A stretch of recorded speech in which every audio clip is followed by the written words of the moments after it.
Good evening, everybody. I'd like to call the meeting to order and welcome you to the regular meeting of the Milwaukie Planning Commission. Agendas and additional copies of staff reports are available on the city website at www.milwaukieoregon.gov. You may locate them by navigating to the community calendar where tonight's meeting page is posted. If you have not reviewed the agenda, please do. It contains important information about the meeting tonight. First, I'll start with the native land acknowledgement. The city of Milwaukie respectfully acknowledges that our community is located on the ancestral homeland of the Clackamas people.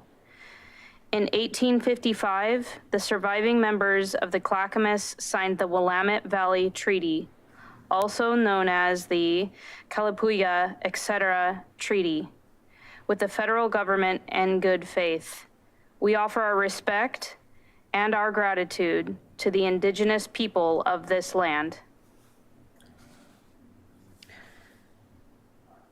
I'll now move to informational items. Staff? Nothing. All right.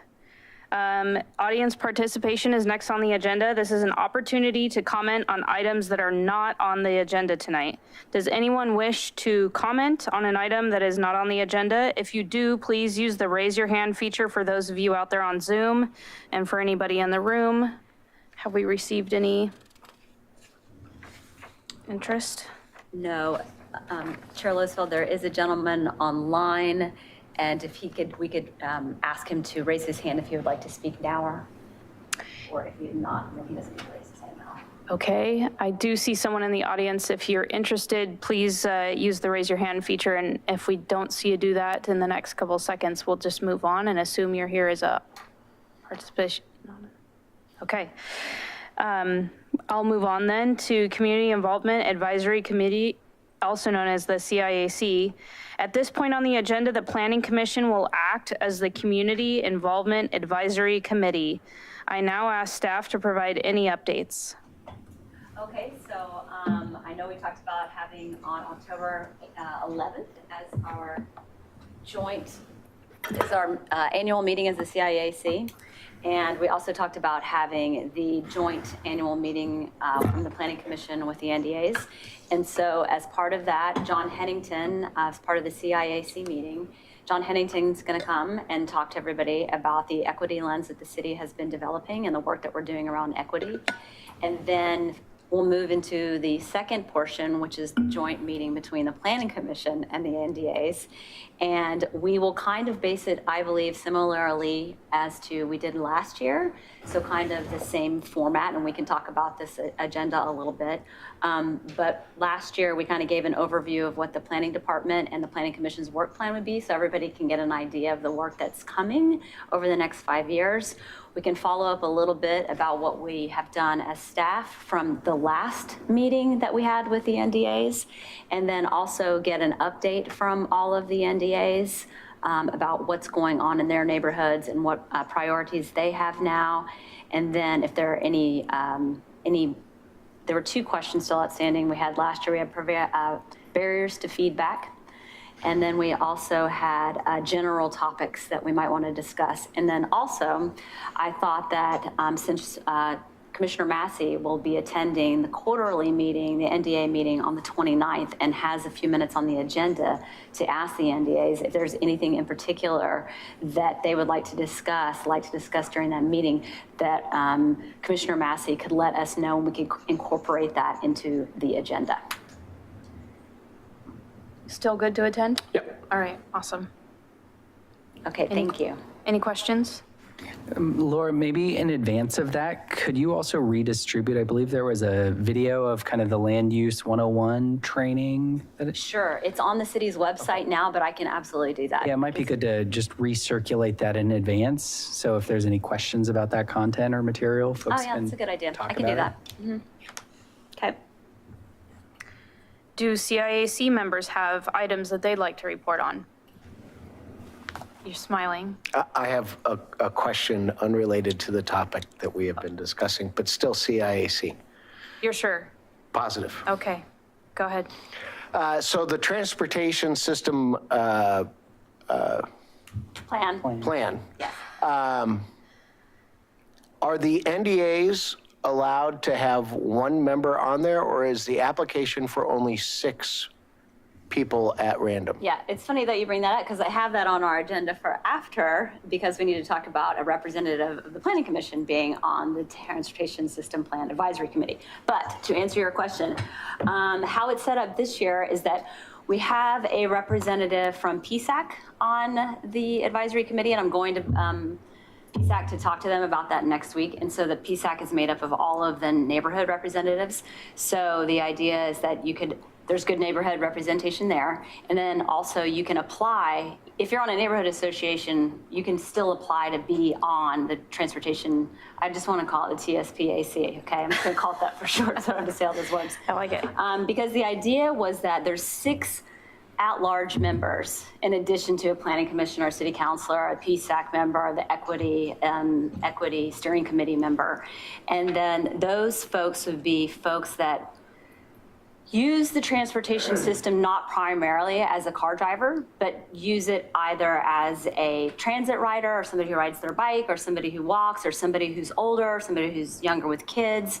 We're trying to kind of branch out and make sure that we have all of those different folks represented on the TSPAC. So you can apply if you are in an NDA for one of those positions, if you fill one of those roles, one of those particular things. So, and the other part of it is that we will also be doing outreach to the NDAs throughout the whole project, and we'll be getting feedback. So there aren't designated NDA seats on the on the TSPAC this time around, but we feel like we've got it covered from lots of different angles. And the idea was that we're trying to bring along folks that don't normally participate in the process. So we're trying to reach beyond our normal channels and try to bring in some new folks to talk about these issues. So the idea is that we're going to continue to talk to the NDAs, but then broaden our reach a little bit through this committee. Okay. That question came up at our Linwood NDA to our PSAC rep, and he was unsure of the answer, so I just wanted to make sure that we got clarification, because I think maybe the scale of the TSPAC, so what we're calling it, may have been brought down a bit from what maybe the original thought was. I think that the approach is a little bit different now, not the scope, but the approach, more based on trying to get at those folks that don't typically participate, really trying to make an extra special effort to reach out to those folks. So that is why the committee makeup changed a little bit, I think, from what was talked about my time. Well, like a year ago. I mean, it's been a long time. Yeah, so that was just the change in the approach based on the city's equity goals. And I also just want to report that, so the Linwood NDA had their block party event, attended between 100 and 150 people. And Island Station had their picnic on last Saturday with the poor air quality and still had 100 and 150 people. So, and I also want to remind everybody that on Engage Milwaukie right now is a current questionnaire about your NDAs as well. So get on there and take the survey and report about how you feel about the NDAs and outreach and that kind of stuff. So yeah, it's just kind of an important thing to hear from the public. Okay, I'm going to transition then to ask whether or not anyone in the audience would like to speak to the Planning Commission in their role as CIAC. If you are on Zoom, please use the raise your hand feature. Give a couple seconds. I don't believe we see anybody on Zoom. Okay. Okay, then we're going to go directly to our hearing item. Height variance and development review at 9696 Southeast Omark Drive. The public hearing on the development review and requested variance at 9696 Southeast Omark Drive is called to order. Where's my gavel? I'm missing it. We got it. Pause.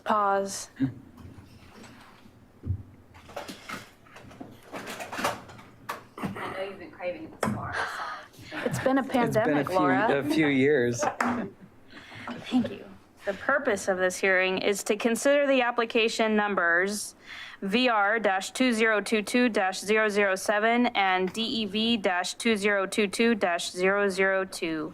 The purpose of the application is to request approval for the various applications associated with the cold storage expansion at 9696 Southeast Omark Drive. The applicant has the burden of proving that the application is consistent with the City of Milwaukee's zoning subdivision ordinance, comprehensive plan, and any applicable municipal code provisions, and that the proposal conforms with all of the city's applicable criteria. I now ask staff to cite the zoning ordinance sections where the criteria can be found. And if Chair Littlesfield, I made a faux pas. I have not introduced our latest planner that you all have not met yet. This is Ryan Dyer. He's an assistant planner here for the city. So this is Ryan's first night with you all. So I apologize. Ryan, go forth. It's nice to meet you all. The applicable code sections are MMC Milwaukie Municipal Code, Chapter 1216, Access Management, Section 19312, the North Milwaukee Innovation Area, Chapter 19600, Off-Street Parking and Loading, Chapter 19700, Public Facility Improvements, Section 19906, Development Review, Section 19911, Variances, and finally, Section 1006, which is Type 3 Review. Nice. All testimony and evidence must be directed toward the applicable substantive criteria. Failure to address a criterion or raise an issue with sufficient detail to allow the Planning Commission an adequate opportunity to respond to each issue precludes appeal to the City Council based on that issue. Failure to raise constitutional or issues related to proposed conditions of approval with sufficient detail to allow a response precludes an action for damages in circuit court. Any party withstanding may appeal the decision of the Planning Commission to the City Council. Persons withstanding are those who have submitted written comments or testify in person, or sign the Planning Commission attendance sign-in sheet in our hallway. Conduct of the hearing tonight: if you are here to testify, please remember to confine your remarks to the application and the relevant criteria, and to avoid repetitive and not relevant information. If additional documents or evidence are provided by any party, the commission may, if requested, allow a continuance or leave the record open to allow the parties a reasonable opportunity to respond. Any such continuance or extension shall be subject to the limitations of the 120-day rule unless the continuance or extension is requested or agreed to by the applicant. Conflicts of interest. Does any member of the Planning Commission wish to abstain from this hearing? No. Seeing none online, does any member of the Planning Commission wish to declare an actual or potential conflict of interest? No. Seeing none online, does any member of the Planning Commission wish to report an ex parte contact? Seeing none, will any commissioner who has visited the site prior to the hearing please raise your hand? Seeing several of us, thank you, commissioners.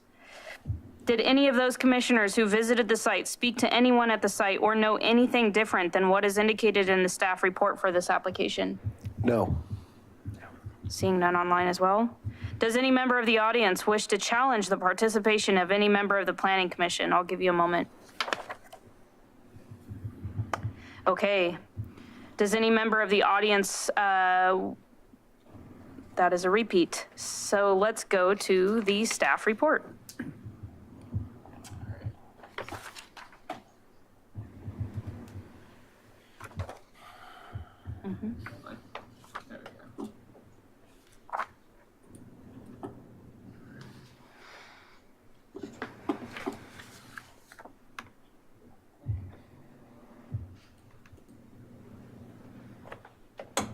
Okay. I think we're good here. Thank you, commissioners. As the chair mentioned, this is a variance request for 9696 Southeast Omark Drive, file number VR 2022, number 7. The just to provide an overview of the site, the property is roughly 8.35 acres. Existing land uses on the site include warehouse use with incidental office use. The property is surrounded by other industrial uses. Also, subject of tonight, there's a existing parking and maneuvering area that's primarily used for loading and unloading, as well as some standard vehicle parking that is currently non-conforming. It's not conforming, also I should add, with the various standards of 19600, which are the city's off-street parking standards. The proposal is to demo an existing warehouse and replace it with a new cold storage warehouse. And that warehouse will include some office space. The request is for a variance to exceed the maximum building height, which is 45 feet in the NMIA zone. Specifically, this is the NME, the North Milwaukee Employment Zone, but it's in the larger NMIA area. So the request is for to vary the standard by 11 feet to allow for up to 56 feet in height for the new warehouse. The applicant has also agreed to or proposed improving the non-conforming parking situation. They currently have roughly 15 parking stalls on the site, standard vehicle parking spots. They have proposed to add an additional 45. The requirement based on the square footage of the structure that's being proposed would be 73. There are some site constraints that limit how many spaces they can provide. They are also, the existing parking lot is also non-conforming in terms of the width of the driveway. It's roughly 100 feet wide, and if I believe correctly from the staff report, the maximum allowed for a driveway in the industrial area is 45 feet. So they've proposed to reduce that driveway width to comply with the standards in the Milwaukee Municipal Code.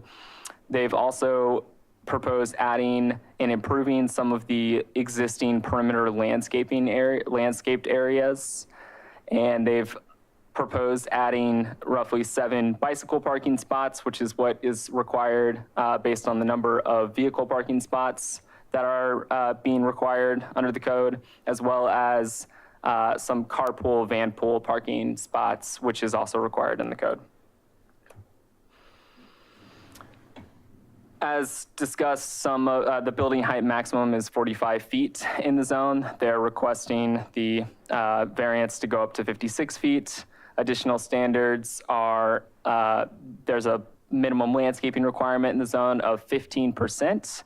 Currently, as you can see on the site plan here, there is not a lot of landscaping. I believe the calculation currently has the property at around 1%.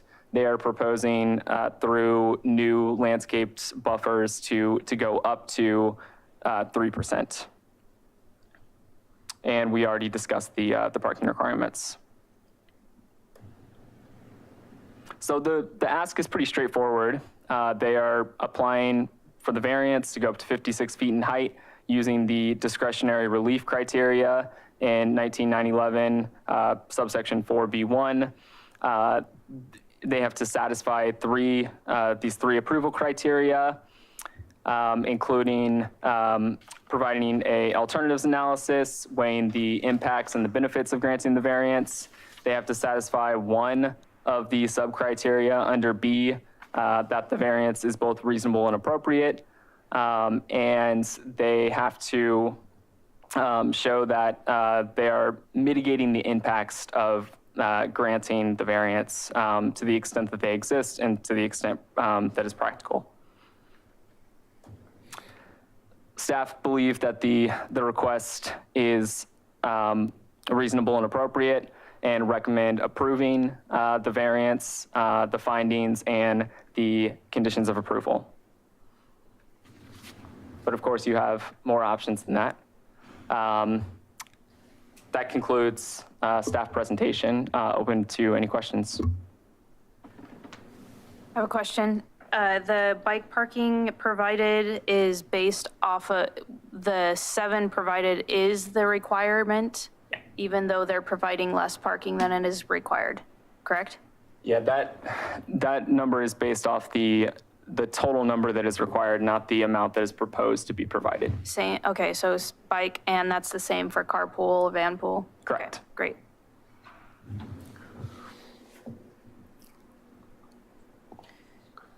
I have a question, Chair, if I may. Yes. Oh, yeah. Do you have questions? So in conclusion, number 2 under staff recommendation, is what the applicant is asking for, does that meet what the requirement is to bring the site closer to conformance? Or what the applicant is offering, does that meet your criteria? Does the proposal meet the criteria in the code? No, I know that the proposal does not meet the criterion in the code. My question is that here that the variance is asking for 10% of the cost of the permit value to be put back into this parking, bicycle parking, carpool, landscaping, that kind of stuff. Does what is the applicant is providing, does that meet this criteria? Well, and it's somewhat, I suppose there are sort of 2 separate issues at hand. One is the variance for the height, to grant the additional height. And then separately, there is the non-conforming status of the existing parking lot. That would be triggered under our code, even if they were not requesting this height variance. So we would be looking at the parking situation and working within that 10% limitation that the code allows for, regardless if they were asking for the height variance or not, which is what these specific criteria are related to, if that makes sense. So as it relates to these criteria, these are really only to be used in assessing whether or not to grant the height variance. The issues associated with the non-conforming parking situation are somewhat separate, if that makes sense. Did that answer your question? I get it. So then I guess my question is that why would we be adding on this 10% if it's, or 10% of permit value if it's already required in the code?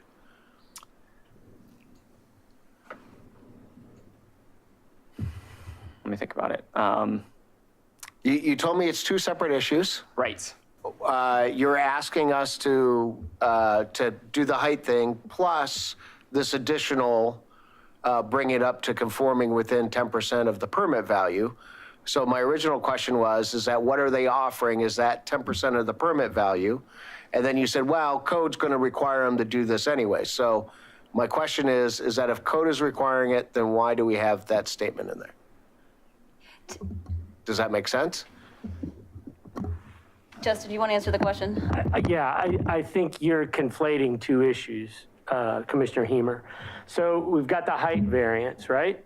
With you right Okay, there. we're redeveloping the site. Correct. The current site is in non-conformance. Yes. Okay. Now they're redeveloping the site. Yes. Our code requires them in that situation not to come into complete compliance with the code. They're redeveloping a site. And so now they need to work through the 19.600 code to bring those nonconformities closer to conformance. Right, but they're limited to the 10% of the permit value. Exactly. So my original question was that what the applicant is offering, is that equal to 10% of the permit value? I don't think there's maybe. Yeah, it's a tough question to answer. They have not submitted a building permit to begin with, so we don't actually have a permit value to work from. Okay. So potentially what they're offering does eat up, so to speak, that 10% limitation that the code requires. But it's challenging to say without actually having received a building permit.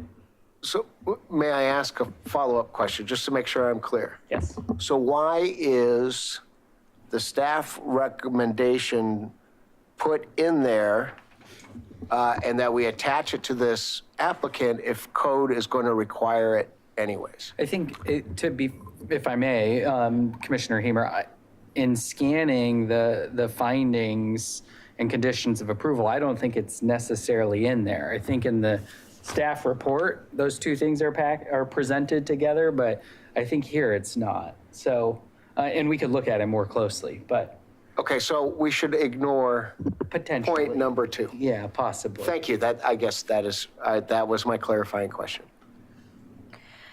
I have a question. Good. Okay. So in the proposal, it mentions achieving the green building certification. It also mentions that it's not viable. I don't know if you touched on that. I don't think we did. Can you explain? Yeah, admittedly, my understanding of this is somewhat outside of my scope of expertise, but the conversations that we had with the applicant were that the nature of the structure, it's a refrigerated warehouse, requires a vapor barrier, which is been described to staff as basically, an airtight layer around the entire structure itself that precludes them from achieving the green certifications in 19510. May I ask, is it appropriate to allow the applicant to expand further upon? I think we should get there at their presentation, not at this Okay. moment. Yeah. Are there other avenues of which someone could pursue this variance height that is not related to the green building certification? Just what's in 19911 through the. So no. So no. Good. Yep. Anyone else? We have a couple commissioners who are online, but I didn't hear them raise their hand. If you are, I can't see you, so please speak up. No further questions for staff? I guess I think staff might want to Hang on just a clarify second. something. I think maybe Commissioner Aaron and maybe Commissioner Freeman would like to speak. If you do, please do. Commissioner Ert, sorry, we're trying to pull it up so you can see. That's okay. Questions? No questions. No questions? Okay. I had a clarifying question for staff in terms of, it's echoey in here. In terms of the trees and perimeter landscaping, I might just be still thinking about tree code. Are there any performance requirements or maintenance requirements that some of that landscaping doesn't wither and die? I know there's a lot of fledgling green infrastructure in the industrial area. Yeah, yes, and separate from the newly adopted tree code requirements, but there are some standards, and I would have to consult the code to tell you exactly what they are, that the trees planted would need to survive a certain amount of time, I believe, yeah. Thank you. I think it's 2 years. I have to go back and clarify, yeah. Okay.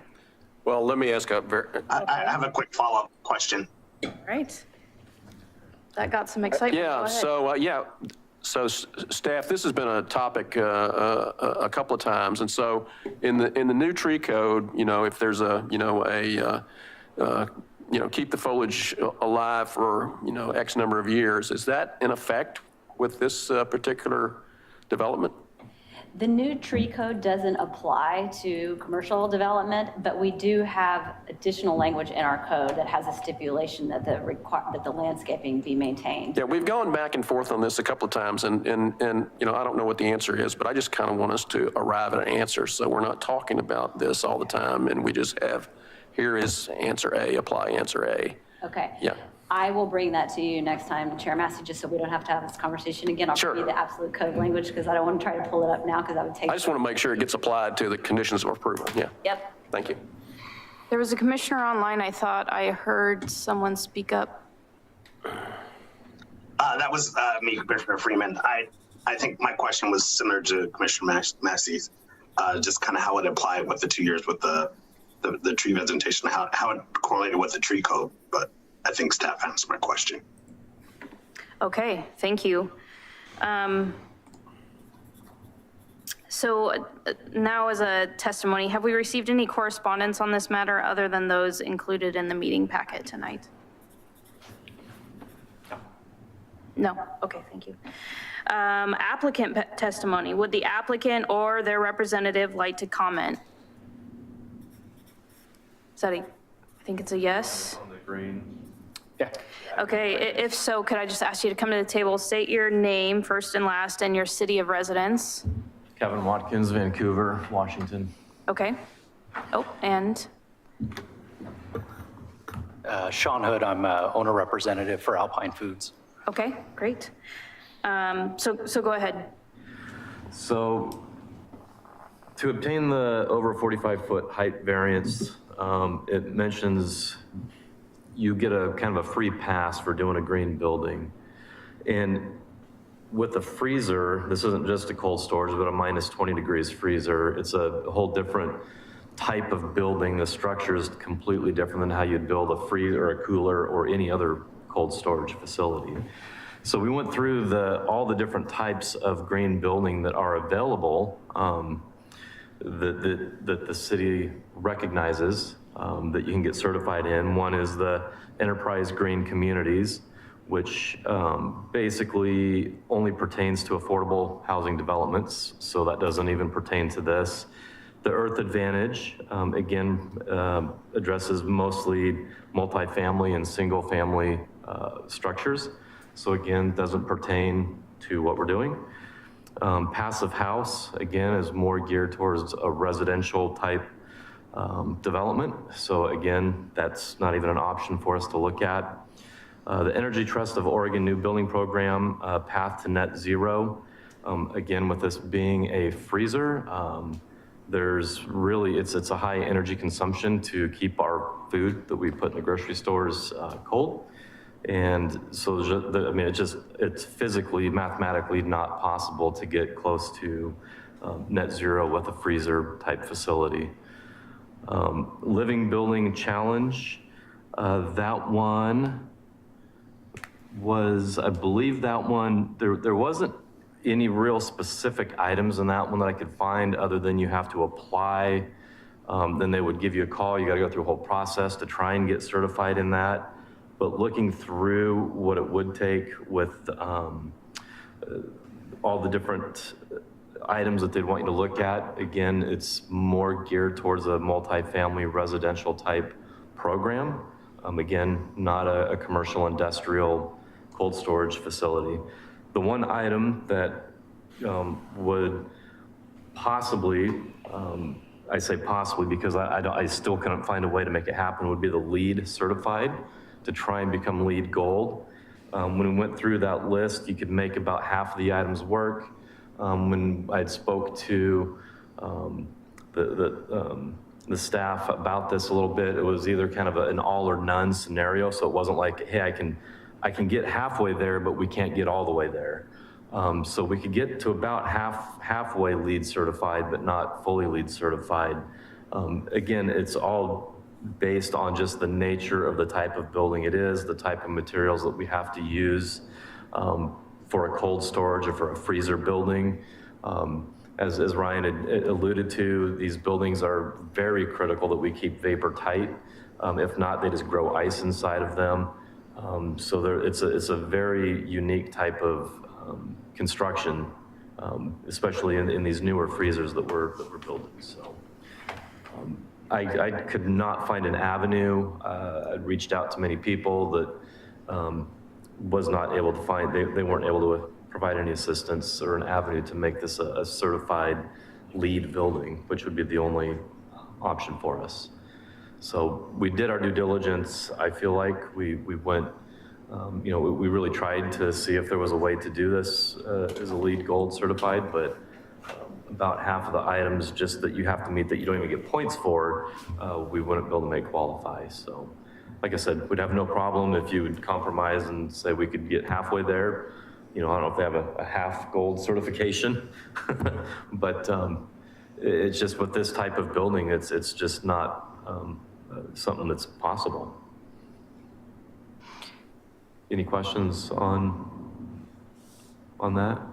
I have a question. There was a discussion, well, there was mentioned the vapor barrier, and so that's what I think you're referring to in terms of the building materials and the requirements to keep goods cold. I am curious, did you reach out to anybody at the ETO, and did you reach out to anybody at Earth Advantage? I know both of those programs gear the requirements of their rating toward the particular building use.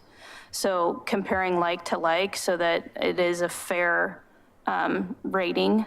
Mm-hmm.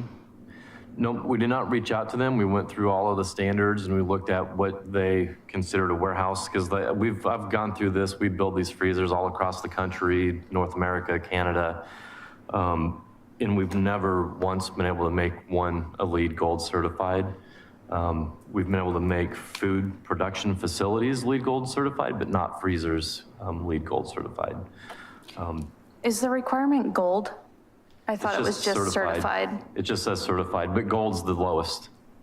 Silver's the certified's the lowest. Yeah, okay, so the certified, the lowest one that you go by their form that they have. And so when you look at their requirements, and there's minimum numbers for each of these items that you have to meet, right? And that's what we were going by. Okay, I have one more question if you don't mind. Can you tell me what necessitates the height variance? Yes, so the most efficient way to build these freezers is to maximize the volume inside of the freezer, which maximizes the pallet positions. And the fire code determines that the maximum that I can go before I get into some very elaborate fire suppression systems is 40 feet to top of product. So then I need 3 feet on top of that for the fire suppression system, the depth of the bar joist to the bottom of the deck, and so that's what determines the height of these buildings. That's the most efficient. If we're talking energy efficient buildings, that's the most efficient way to store frozen product, frozen food, is to maximize that storage height to 40 feet. So that storage height then dictates the height of the building. Okay. Other commissioners? Maybe just a follow-up question. It sounds like you weren't able to talk with anybody at the Energy Trust of Oregon. Were you able to talk with anybody at the U.S. Green Building Council? No.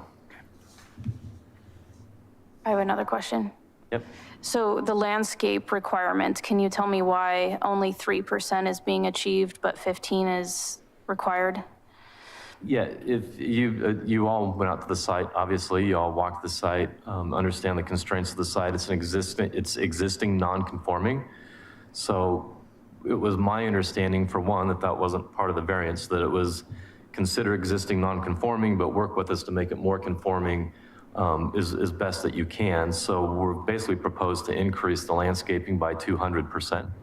So we've gone from 1% to 3%, that's a 200% increase, which basically we've utilized every square inch of available space on that site and improved that to be landscaped. Are there other commissioners with questions? Okay, I want to thank you both for coming out and appreciate your time and presentation and answering our questions. Thank you. Thank you.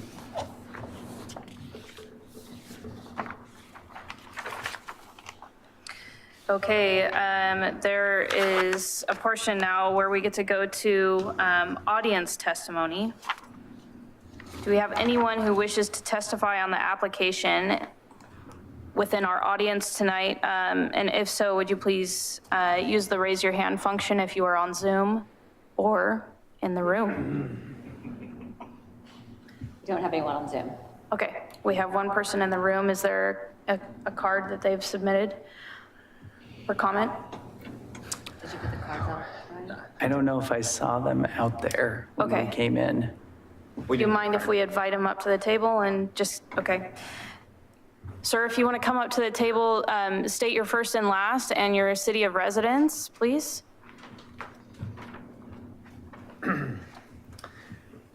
Mike Donovan, West Lynn, Oregon. I'm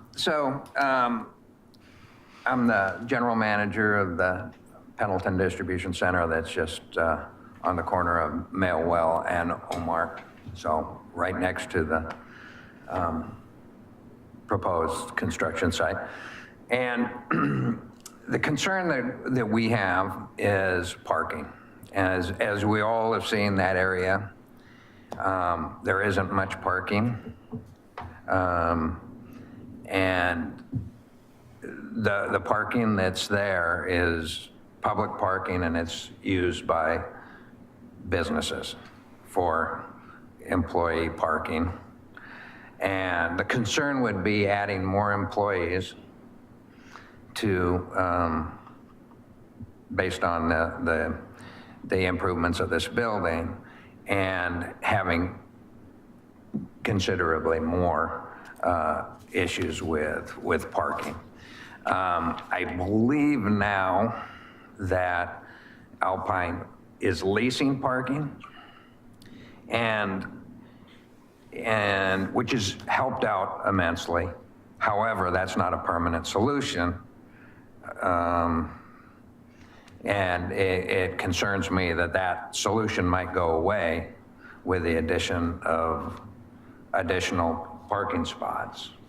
And in my understanding is that the requirement is 73 and it's only going to be 65, so it doesn't even meet the requirement.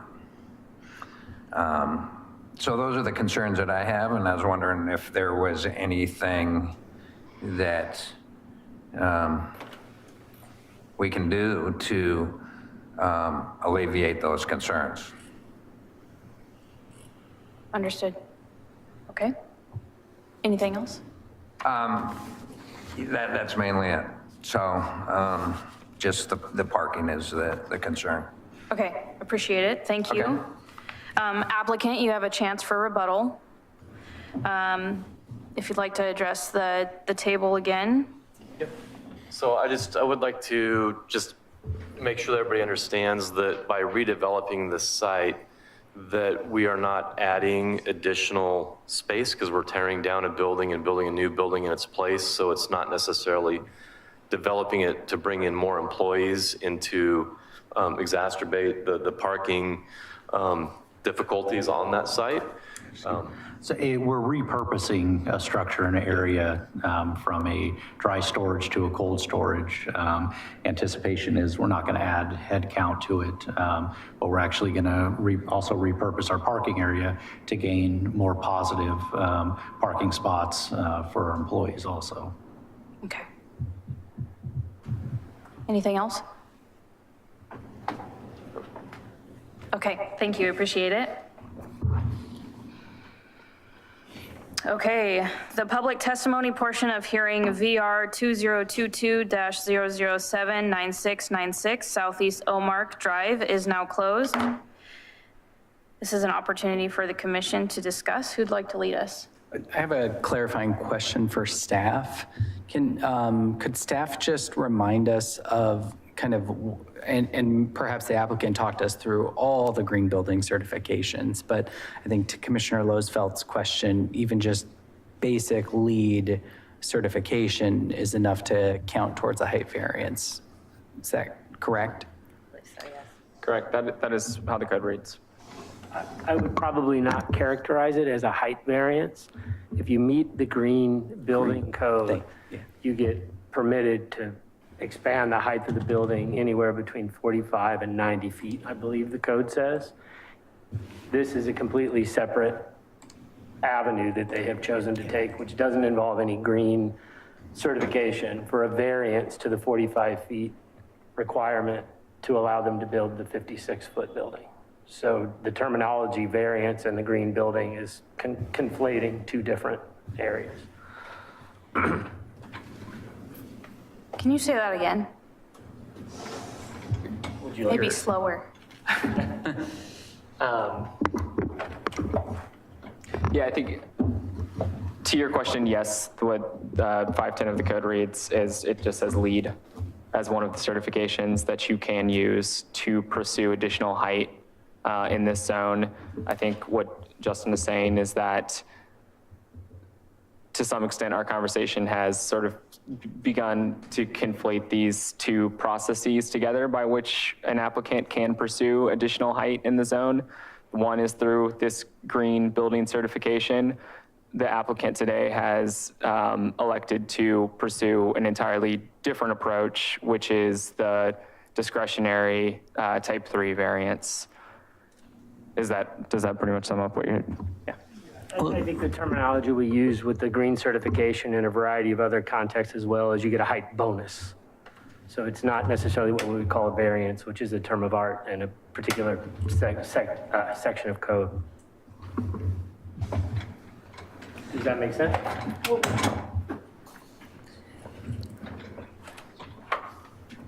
Somewhat. I'm looking at 5.1, page 18, which is some of the applicant's materials from Fisher Construction Group. And in the document, you know, it's talking about, I think, as part of the quote, alternatives analysis for 19.911, it's talking about green building certification. So those issues are conflated in the application itself. And so maybe you can help us untangle that or think a little bit more clearly. Because it's stating here that the kind of alternative of going the green building pathway is an extremely difficult benchmark to achieve. If you are seeking a height bonus by a green certification, there's no discretion at the Planning Commission. They receive the bonus if they reach the certification. For the reasons I believe that you've heard tonight and presented in the letter that's in the application materials, they've chosen to not pursue that route and are choosing a discretionary variance to the height limitation, which gets analyzed under a separate section of code. So I agree, they've been conflated by virtue of a lot of different materials, but they are two separate buckets. And we're in the variance bucket with this particular application. They have not sought a green certification to get the height bonus. It was presented differently in the presentation and stated so in their proposal. It's oddly confusing.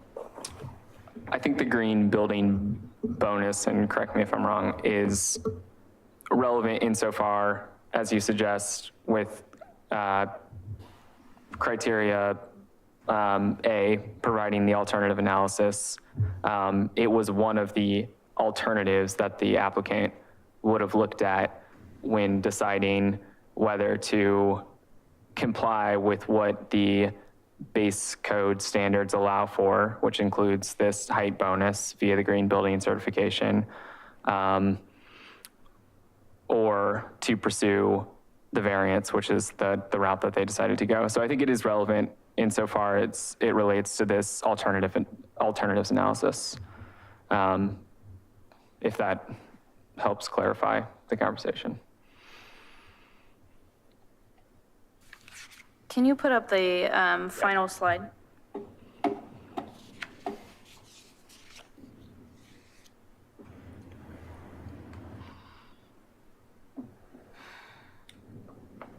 This one or the criteria? Next one. Okay. Previous one. There you go with the yellow. Thank you.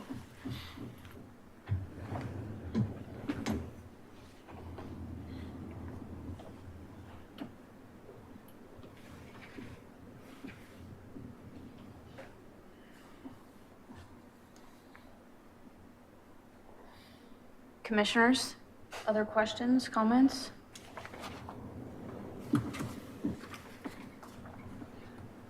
No questions.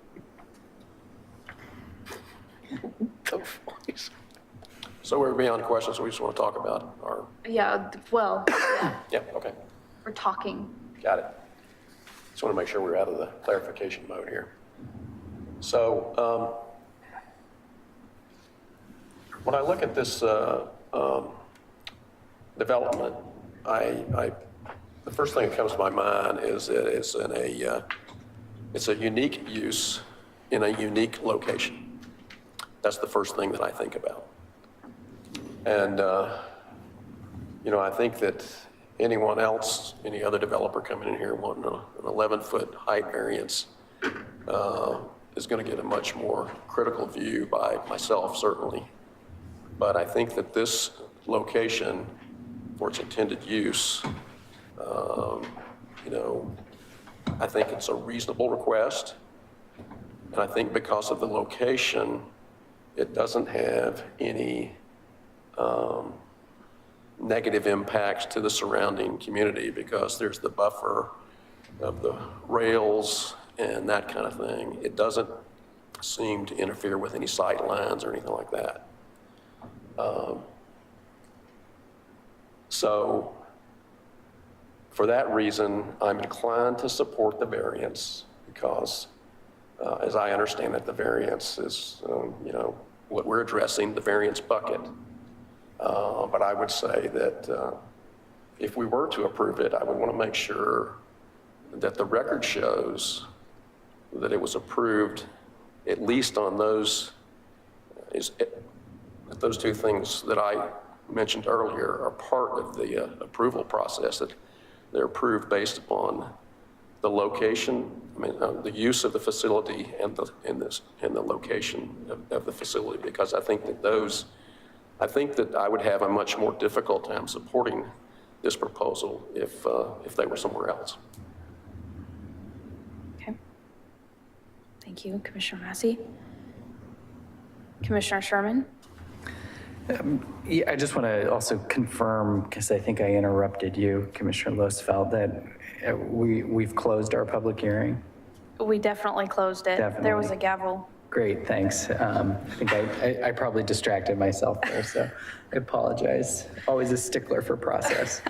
I think I'm sitting here and I'm reviewing some of the applicant's other materials, and as Commissioner Massey was saying, there are, I think, other considerations aside from, the green building standards getting sucked into this that do kind of talk about some of the alternatives and the benefits and talks about, the ability to increase the efficiency of the building, trying to minimize some of the impacts to the surrounding properties, keeping in mind the rather unique situation of the parcel and all the other adjacent parcels. So I think I can get there. And that's probably where I'm at right now. Commissioner Ernst or Commissioner Freeman? This is Commissioner Freeman. I would just say, I know one of the audience members had a concern about the parking, and then comments from the applicant indicated that there shouldn't be an increase of employees using the space. So that, I think, kind of helps me get there as well. I would have liked to seen a greater percentage of the green area increase. I know the applicant said that, it's like a 200% increase, but 1% to 3% isn't a great increase, especially if I think the code requires like 15%. So I would have liked to at least seen, maybe split the difference at maybe 7%. I would agree with the other commissioners about like the location and the unique type of the property.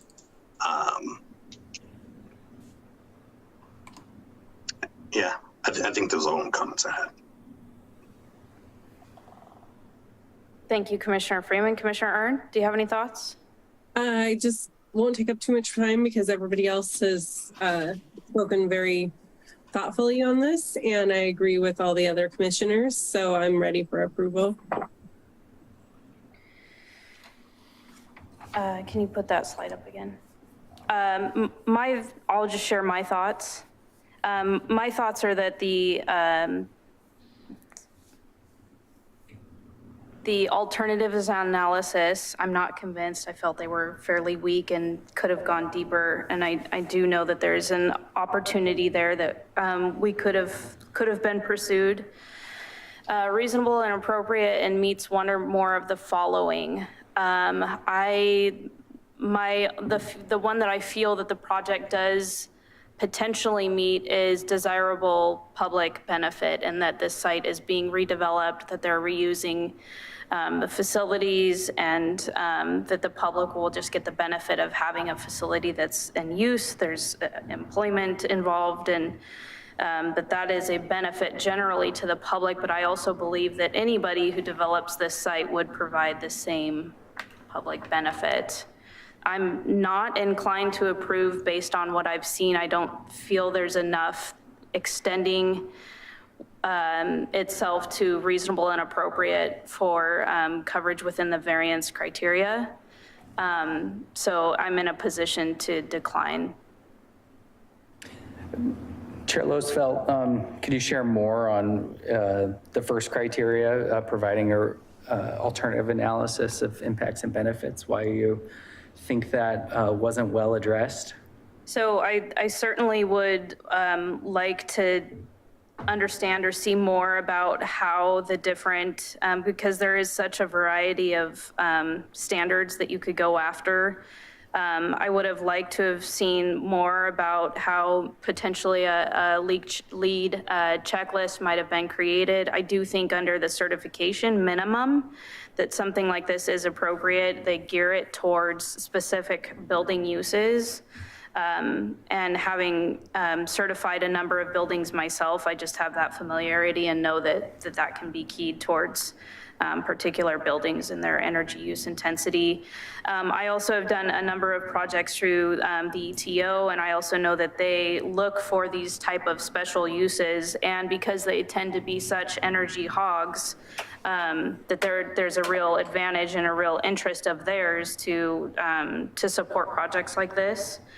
So I think too that for the sake of the city, I think we should be more clear about what alternatives analysis would require for impacts and benefits to kind of come up here and kind of simply say what types of programs and whether or not one has reached out. I think it's more helpful for the commission to see how those certain criteria, whether it's a checklist or a structured rating system, has been applied, what types of outreach there has been is helpful, but just something more concrete that we can kind of gauge from. Does that help answer your question? That helps a lot, thank you. We just need to get more clear on applying those green building codes in any of these types of situations. Commissioner Hemer? Yeah, I'd like to make a motion to approve application VR 2022-007 and adopt the recommended finding and conditions of approval found in attachments 1 and 2. I'll second the motion. I will put it to a vote. All those in favor, please state aye or raise your hand if you are online. Aye. Aye. I see 4 hands raised. All those opposed, please raise your hand. All those who are abstaining. So we have 1 abstention, 1 opposed, and 4 approvals. 4 in approval.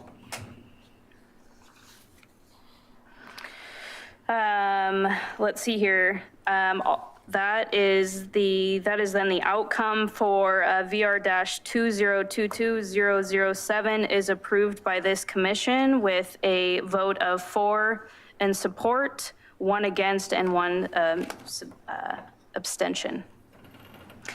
Appeal rights. If anyone wishes to appeal the decision of the City Council, you must make application stating the grounds for your appeal within 15 days of the mailing of notice of decision. Please see the planning staff for details. We will now move into setback variance at 11925 Southeast 70th Avenue. The public hearing on the requested setback variance of 11925 Southeast 70th Avenue is called to order. The purpose of this hearing is to consider the application number VR 2022-008. The purpose of the application is to request approval for the requested setback variance 11925 Southeast 70th Avenue. The applicant has the burden of proving that the application is consistent with the City of Milwaukee's zoning subdivision ordinance, comprehensive plan, and applicable municipal code provisions, and that the proposal conforms with all of the city's applicable criteria. I now ask staff to cite the zoning ordinance section where the criteria can be found.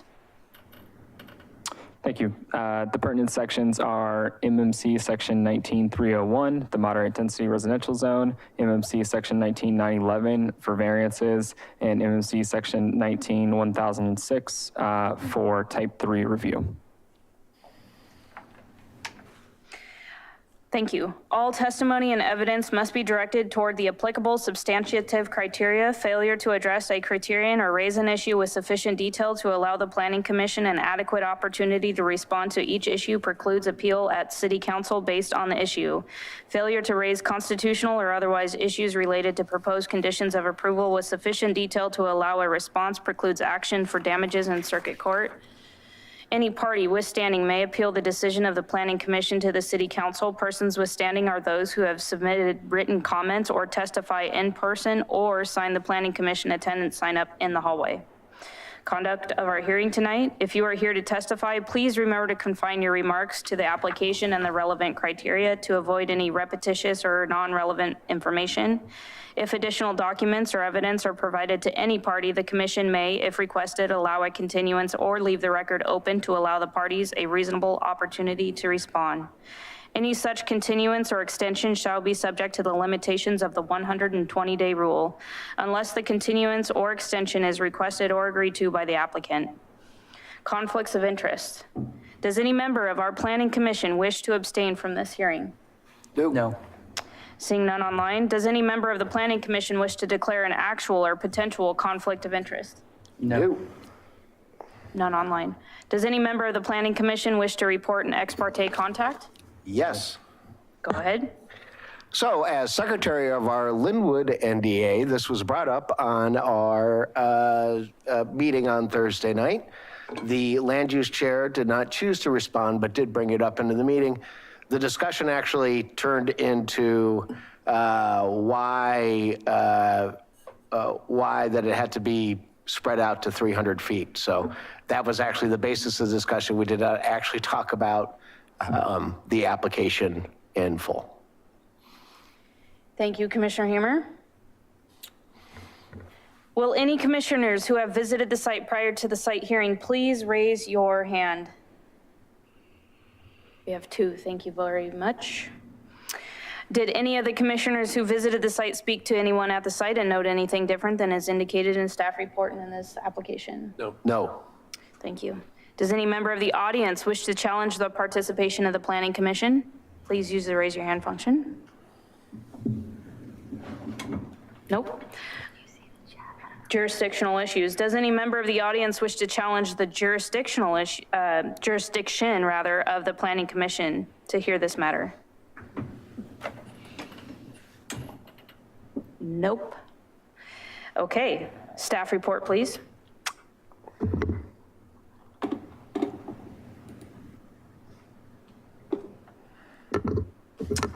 Thank you. So the subject property here is 11925 Southeast 70th Ave, file number VR 2022-008, and the request is a reduction to the rear yard setback, which is a 20-foot requirement in the moderate density residential zone. The applicant is requesting that that be reduced to 10 feet. To give you an overview of what the property currently looks like, you'll see the site plan here on the screen. The property is outlined in yellow. Excuse me, Chair. I'm sorry. Do you have a slideshow up? I can't see it if it's being. Oh, thank you, Commissioner Freeman. Thank you. Can we get the screen shared? There you go. I can see it now. Thank you. Okay. Oh, wait a minute. Infinity Now screen. we can't see it. Oh my goodness.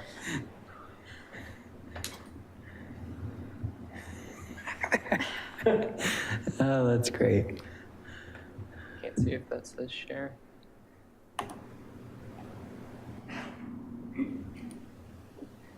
It says you're sharing. You might I'm have sharing. Okay. to stop and then try again.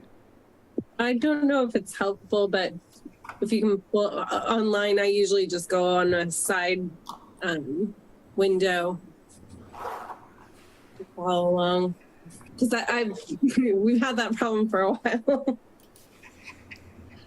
I think it's cueing you to select a window or an application that you might want to share.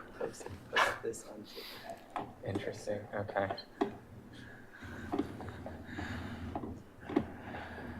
So it's currently not sharing? No, you have to click on like Your either PowerPoint 2 or presentation. 1. See how it's saying 2? Sorry, everyone. Where do I click on it is the question. Where is screen 1? It thinks you have 2 screens. You do have 2 screens, technically. Is it clear? No, is it down? I see. I do have the packet. I can review the packet. Well, we do have audience Yeah. members too. I want to make sure everybody's Oh, okay. able to see. There we go. Yeah, there. There you go. There it is. Here we go. All right. Wait, that's not That's the screen 1. is it? There it is. I think it's screen 2. Wait, 1 second. No.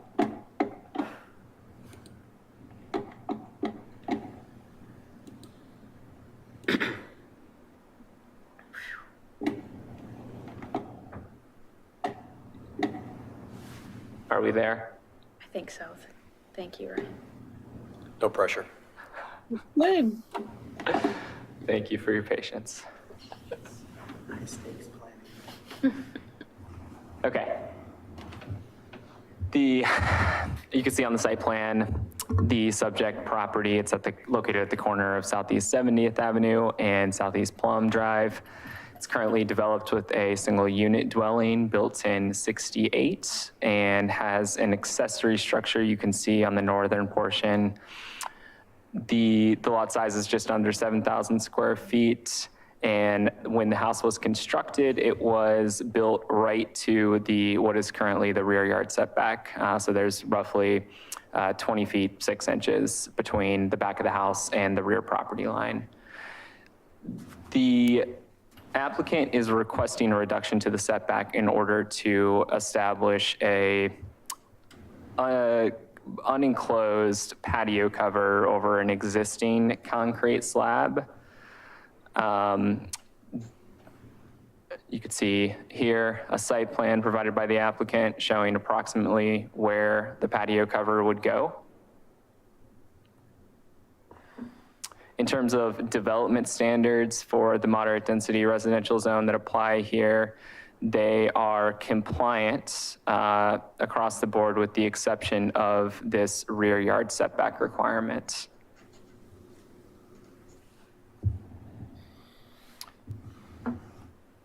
So again, before you, we have the same type 3 variance criteria. I can talk a little bit more this time. I realize I should have previously about sort of staff's analysis of how the applicant complies with these criteria. So I worked with the applicant on this proposal. They did consider alternatives to going down this path. I will say, generally speaking, some of the context is that historically their neighbor had a tree on the property which was providing some shade for their rear property, their backyard, and for the rear of the house. That tree succumbed to an insect infestation and had to be removed, opening up their backyard to some additional sunlight. They looked at, in their alternative analysis, other options such as less durable covers. They looked at doing a detached accessory structure, which we actually allow for the size that they're proposing, which is roughly just under 200 square feet. an accessory structure of that size could be located much closer to the rear property line if it were detached. What is sort of forcing them down this pathway is the fact that they want to use the house to support a portion of the structure. So they could do a patio cover, a pergola or something of that nature and place it within 5 feet of their rear property line.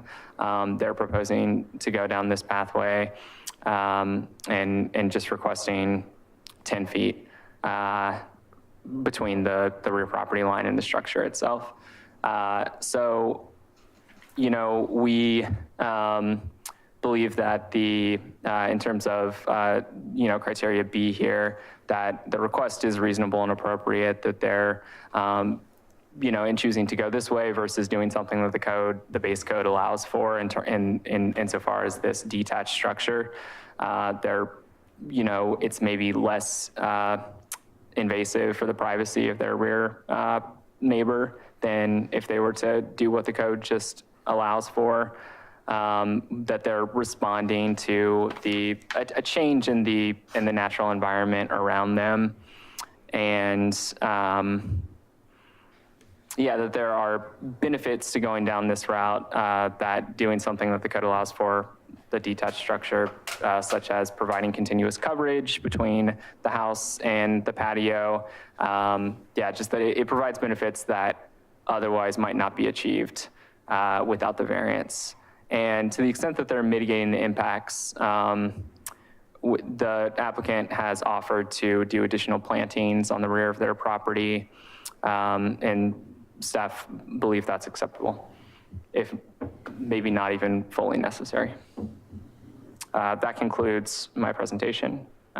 Open to any questions. Any clarifying questions for staff? Thank you, Ryan. Appreciate it.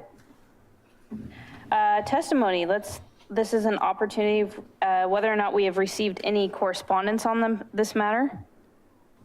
We did receive a letter after the staff report went out that was from a neighbor on 70th that was generally in support of the application.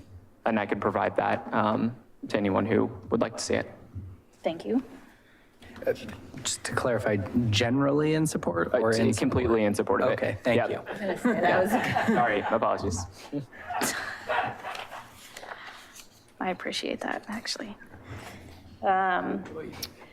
Applicant testimony, would the applicant or representative like to comment? If you have questions, we'd be happy to answer whatever.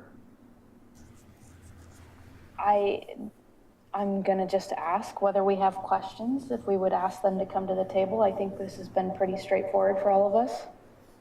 No, Commissioner no Heimer? questions. Okay, I think we're okay. If you would like to, however, you have the opportunity now.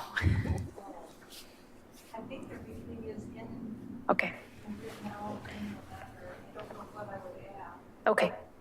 Ryan did such a great job that you're just saying it's okay. You're gonna decline. Okay. It's a wonderful job. It was very thorough. Good job, Ryan. Okay, thank you, appreciate that. So we'll have no rebuttal, and that means that I'm going to close the public hearing. The public testimony portion of this hearing on VR-2022-008, 11925 Southeast 70th Avenue is now closed. This is an opportunity to discuss amongst ourselves. Commissioners? I'll just maybe take the moment to jump in and think this is very straightforward and staff did a great job on this. I did want to note, just maybe for the planning manager, this is the second corner lot we've had in 2 hearings that has had an issue with rear and side yard setbacks. And I know other jurisdictions sometimes create a little bit of wiggle room for those lots because they are a little bit unique. So that might be something to think about in a future code change, but I'm completely in support of this and ready to move forward with it. I would agree, and I would look for a motion if you would so. If nobody else has any other comment, my personal feeling is that if the neighbors don't mind, I don't mind. So I will make a motion to approve application VR 2002-008 and adopt the recommended findings found in attachment 1. I'll second the motion. Thank you. All those in favor, aye? Aye. Aye.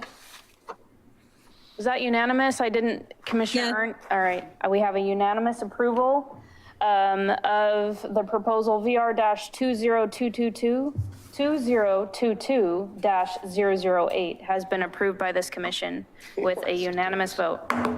Thank you.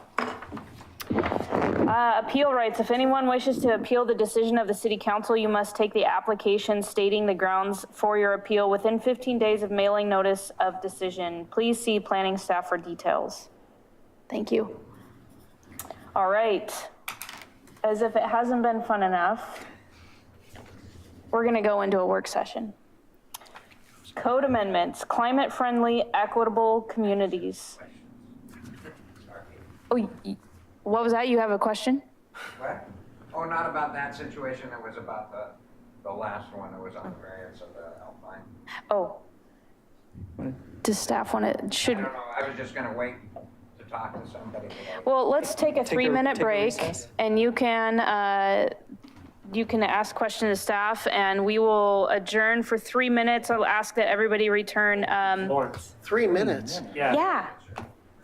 5? 5. Are you a naval officer or something? Come on. I've been working since 5 in the morning and I would like to get home to my kids. Down those stairs. 2 minutes. You've already wasted. Okay, we will be back. The elevator takes 10 minutes just to get up. 7.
I know, I'm so glad. Do you want to take it? Do you want to take It makes me it? happy to hear it. I was waiting for Commissioner Heimer to be out of order. Surprised it hasn't happened yet. Okay. Are we recording? Yeah, on air.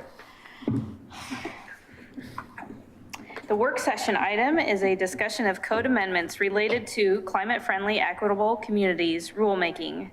Assistant Planner Ryan Dyer You got it.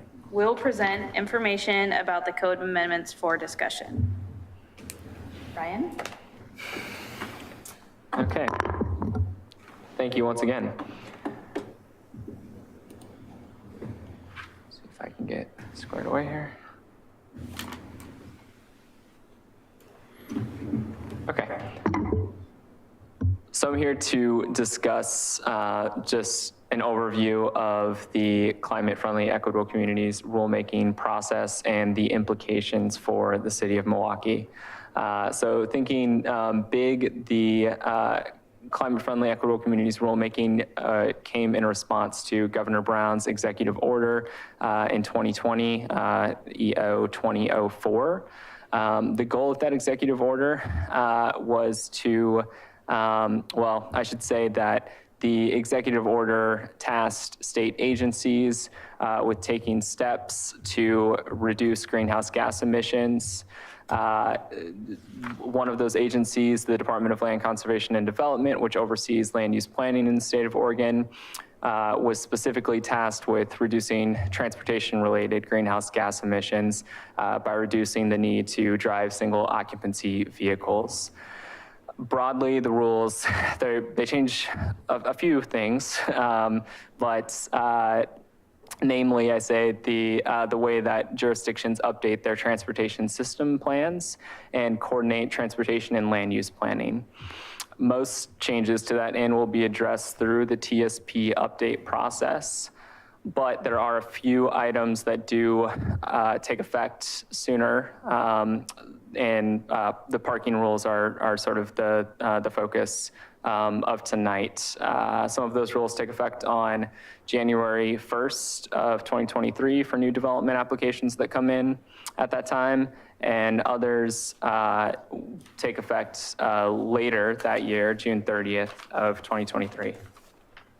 So the rules amended 3 divisions of the Oregon Administrative Rules. OAR Chapter 660, so Division 8, which is related to Goal 10, statewide land use planning Goal 10. It's the housing rule.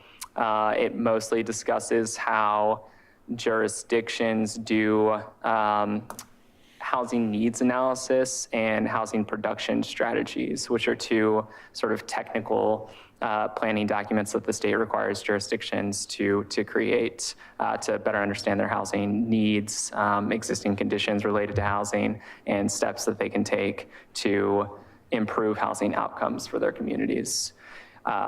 Division 12 was also updated. That probably has the most significant changes. That's also referred to as the Transportation Planning Rule. It governs how jurisdictions create transportation system plans. And then Division 44 includes greenhouse gas reduction targets. It's not, I should say Division 12 is related to Goal 12, which is transportation. And there is no statewide planning goal currently related to climate change, but Division 12 or Division 44 does include some greenhouse gas reduction targets. And in effect it's related to climate change. Okay, so I did my best to kind of group these changes into 4 different buckets. The first bucket is related to new processes when, that says TPR, but it should say TSP, when jurisdictions are updating their TSP. So there are, the rules require jurisdictions to engage and report on that engagement with underserved populations. So it's recognizing generally that transportation planning in the United States has oftentimes led to poor outcomes for specific groups, and it is trying to proactively engage those populations in the transportation planning process to better understand the impacts of transportation planning decisions and to give them voice in those processes. In addition, there are new, when you do a TSP, you are basically identifying gaps in your transportation networks, and you are then creating a list of projects to address those gaps.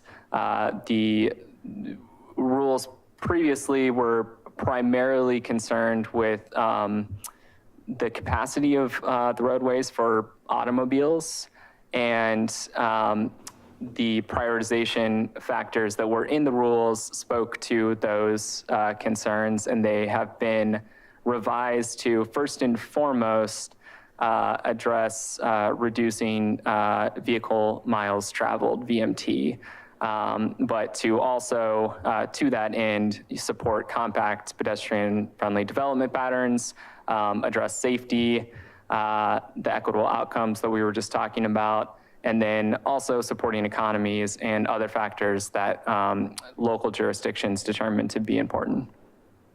So when you're doing your list of projects, basically what this is getting at, this is how you should be prioritizing those projects in your transportation system plan.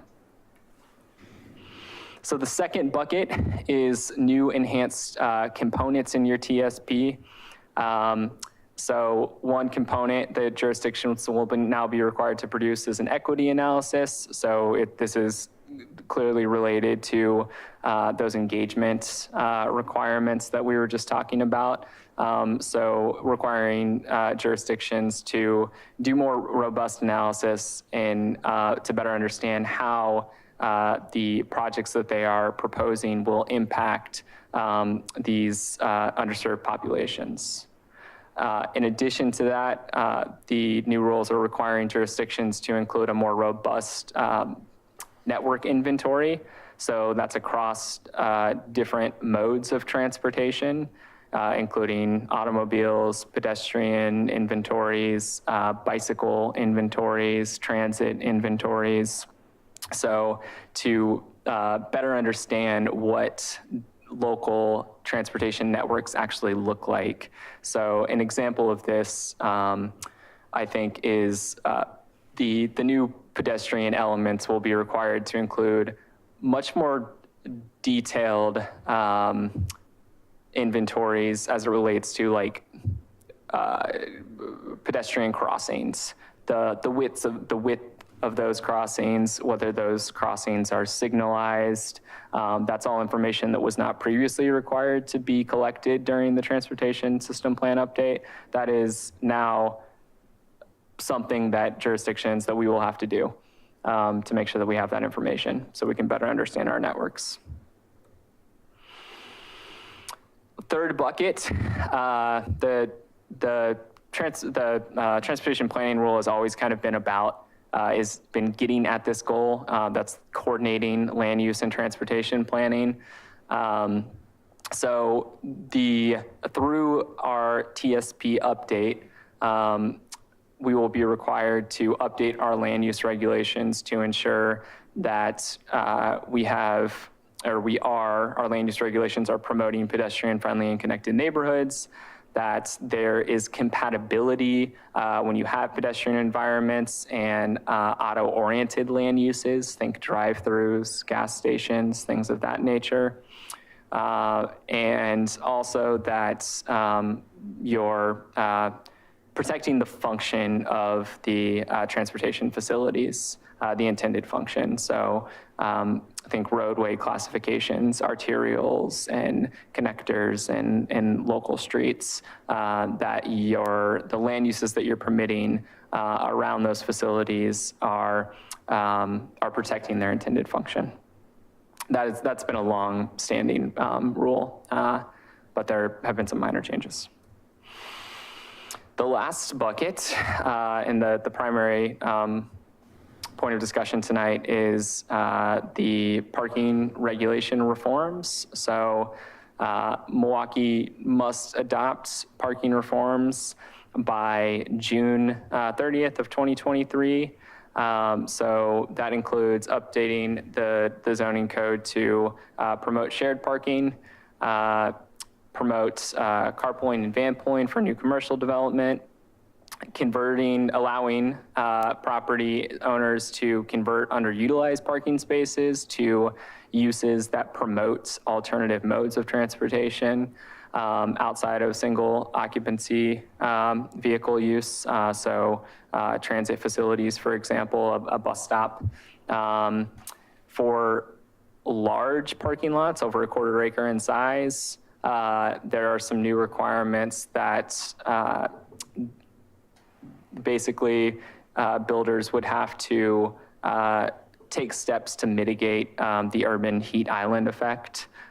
So when you pave over a large area of land, you're effectively, attracting more sunlight. The blacktop holds that heat, and the surrounding area becomes warmer. So there are rules that if you're going to be developing large parking lots in excess of a 1/4 acre in size, you need to be doing something like planting trees, solar. There are options, basically. And then to adopt parking maximums in what it says is appropriate locations, but it gives examples, including mixed-use commercial areas, such as downtowns. So there are two options as it relates to parking reform that jurisdictions can choose from.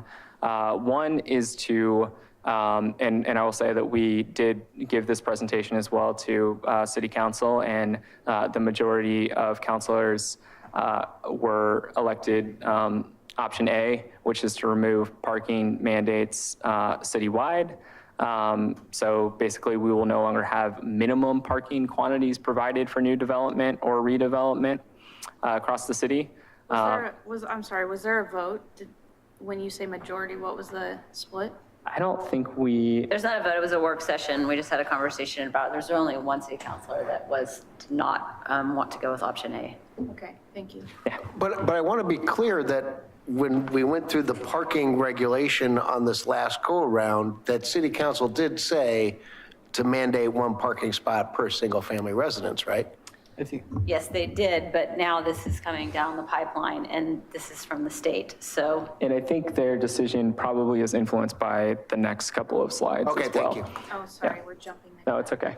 And to be clear, I mean, we've been preempted by the state, and we have to choose one of these two pathways. We don't get to that is choose our own approach. This isn't choose your own. This is not a choose your own adventure. Yes, There is a choose your own option A adventure. or option B. Yeah, but yeah, there are guardrails or rules in which you can choose your own adventure. So option B is to continue to mandate parking in some situations,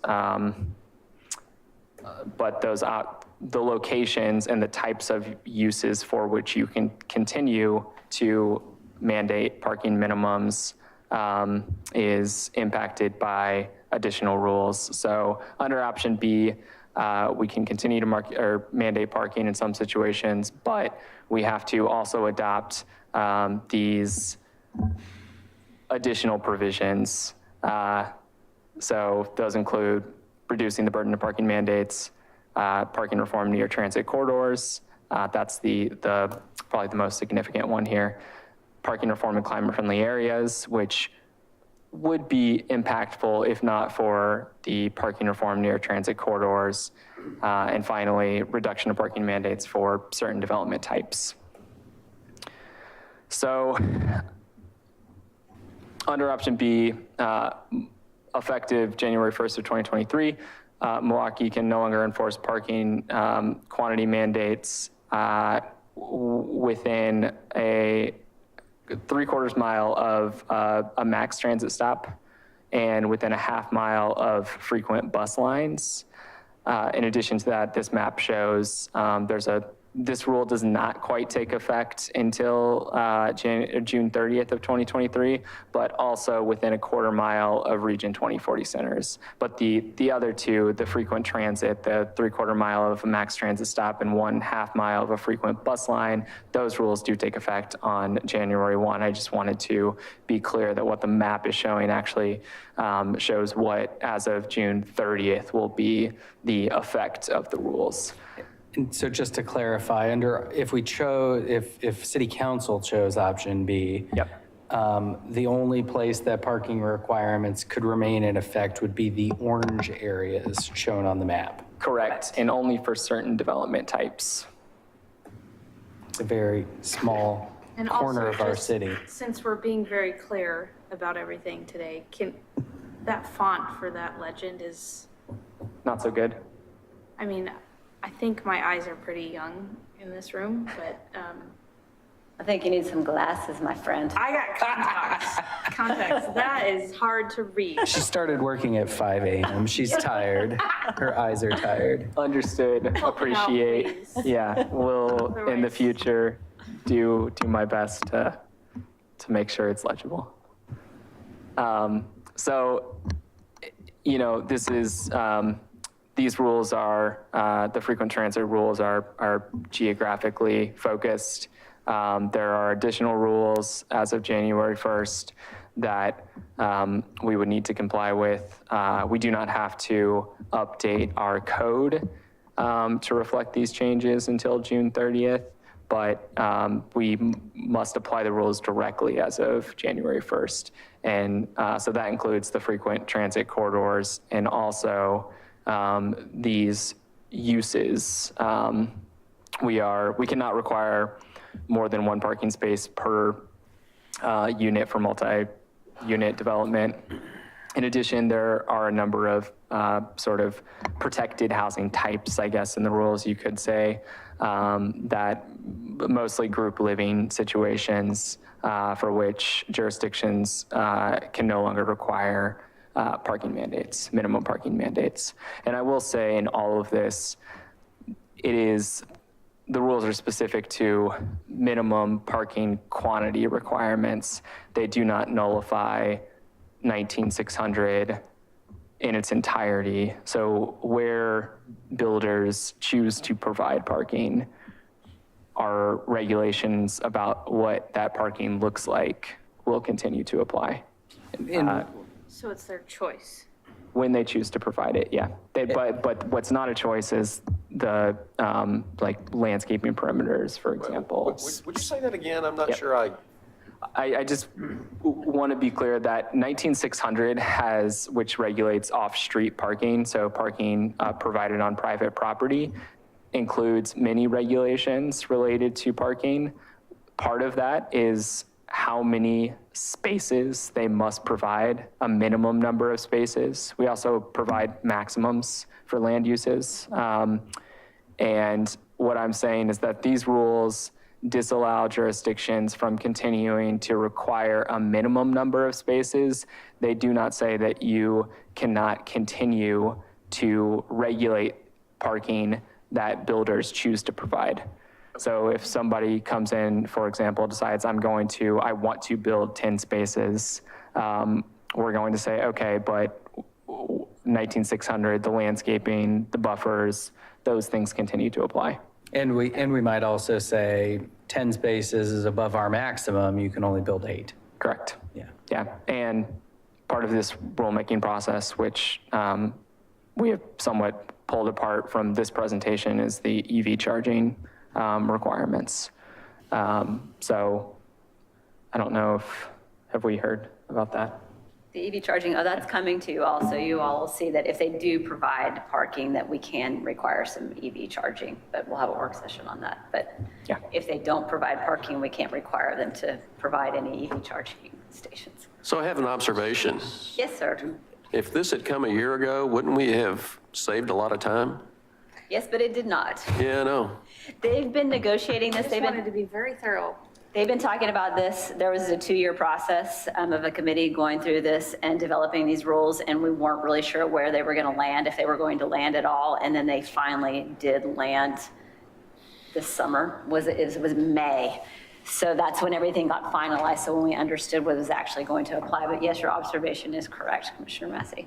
Yeah, I think it was actually maybe July that they were formalized, yeah. They had been temporarily adopted in May. And I'll add that these rules have been challenged by some municipalities around the state, so we'll see what happens. But in the meantime, we still have to comply, and we don't know what's going to happen with that, so. So to wrap up here on the parking, there are the frequent transit rules, which all of this is if we continue to mandate parking in some form. There are the frequent transit rules, which limit us geographically where we could apply parking mandates, minimum parking quantity requirements. There are these types that are these development types that are called out for which either limit how many spaces we can require in those areas or prohibit us entirely. And then in addition to that, you have to, so for that, it's roughly, that map that we were looking at is roughly 80% of the properties in the city for which we could no longer require parking. There, you have to choose for that area in orange, one of two options. So either fair pricing parking regulations, so that includes unbundling. I would say just in summary that all of these, what they're trying to get at is that minimum parking requirements are often, I think they would say, hidden in the cost of development. And so the fair pricing parking regulations try to unhide it, uncover it, and direct the cost of providing that parking to the end users of the parking versus the users of that property at large who might get there, some of whom might get there not in a single occupancy vehicle. So we could choose the fair pricing regulations, or we could choose the reduced regulations, which takes this list and applies additional land uses that we could not apply parking minimums for, such as green buildings. So basically, it's like 20% of the city is the only place that we could apply parking mandates, but then you can't apply it to a lot of it because a lot of the uses you can't apply it to. And then you have to also apply this. So they've made it very, very, very tricky to apply it at all. Gotcha. And that, to my earlier point, why city council, I think, Because it leaned becomes in a very direction. arbitrary if like there's just a line in the sand in the city and 80% doesn't have to and 20% has to follow this really wild ride of how we determine who actually has to. Plan B seems silly. It seems like the adventure you might not want to choose. Exactly. It's overburdensome for staff and us.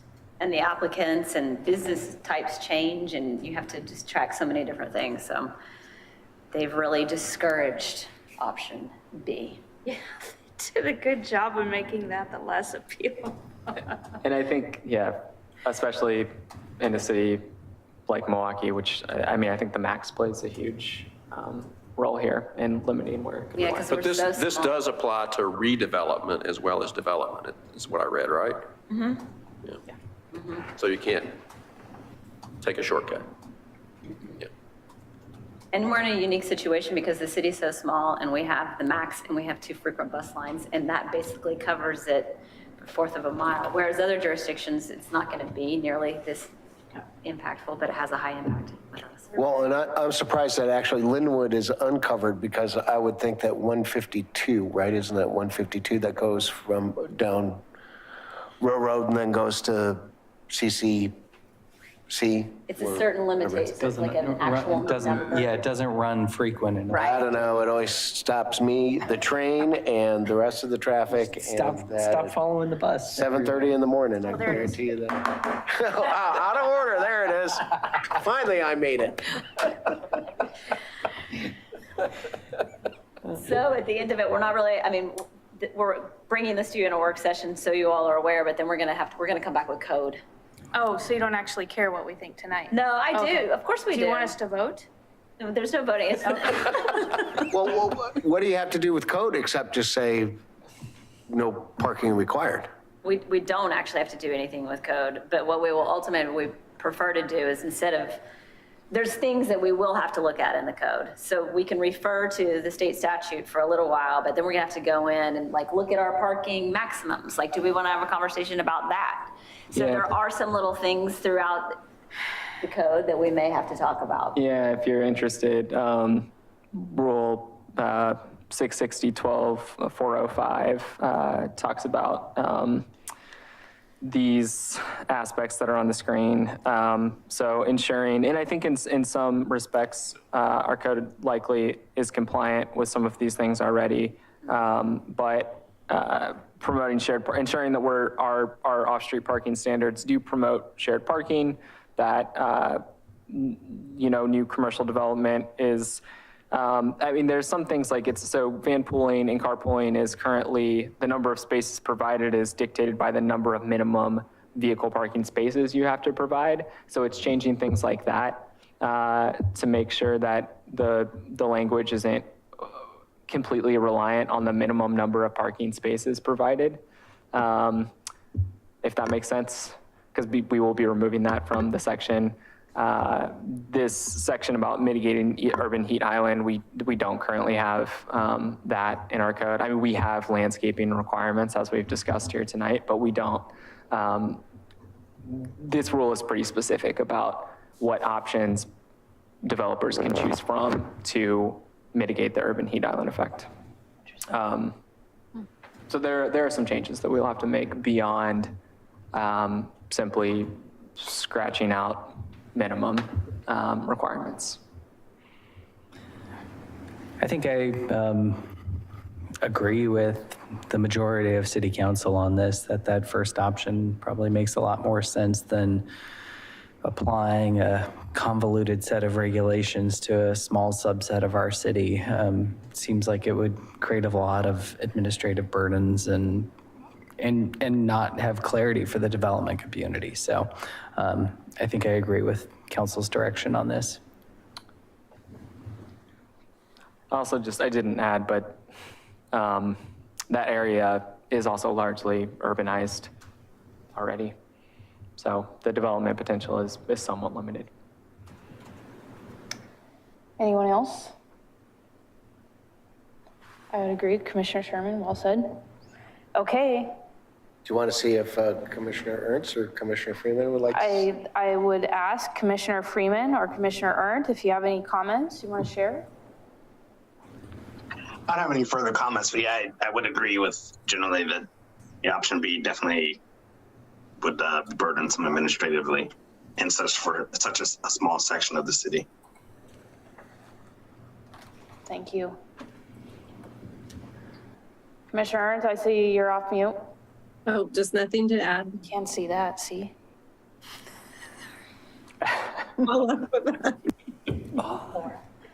All right, do commissioners have any other items for discussion? Is it my turn? Caucus?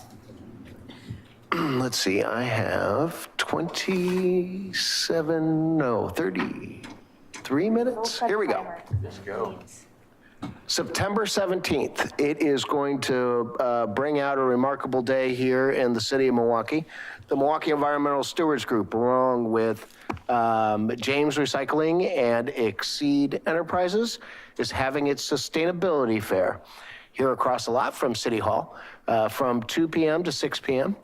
Nepatali will be serving food. Breakside Brewery will be there serving beer.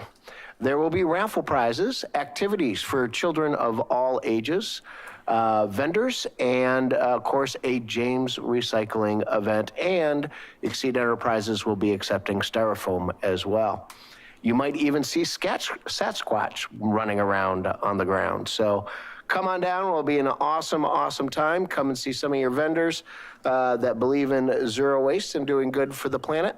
And we'll also have a DJ there as well, so you can dance the night away as you drink some beer. So What time? come on down, 2 to 6 p.m. Thank you. I will be at the gate to greet you, give you a raffle ticket. No, I think that's all. Oh, well, here, I'll throw this one out just in case if I forget. October 5th, We are the Milwaukie Museum, along with our partners, Willamette Falls Studios, City of Milwaukie, and the Letting Library, along with the Confederated Tribes of Grand Ronde, will be presenting Confederated Tribes of Grand Ronde history and demonstrations. So we will have a representative from the Grand Ronde there that will tell us about the history of the tribes, and then also bring in unique cultural material and do demonstrations along with that. That is October 5th, starting at 6 p.m. inside the Letting Library. That will also be available on Zoom and will be taped playing on the Milwaukie Heritage YouTube channel and on local Comcast channel 30. There you go. Okay.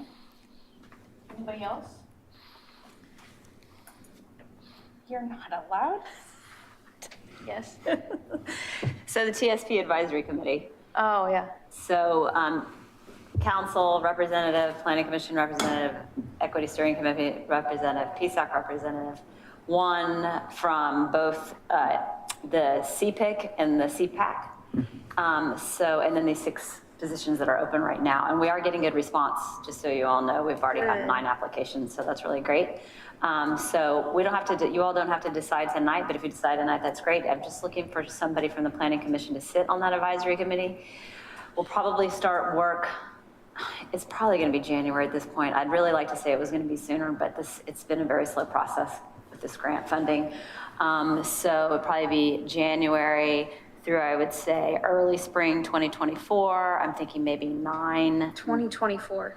23, 24, so about a 12-month, 13-month commitment. Okay. 2 hours, maybe 9 meetings on Thursday nights. So I know you love to come on Tuesdays, and maybe you'd love to come on Thursdays and join us. So I don't know if you all want to talk amongst yourselves about who might be interested in participating.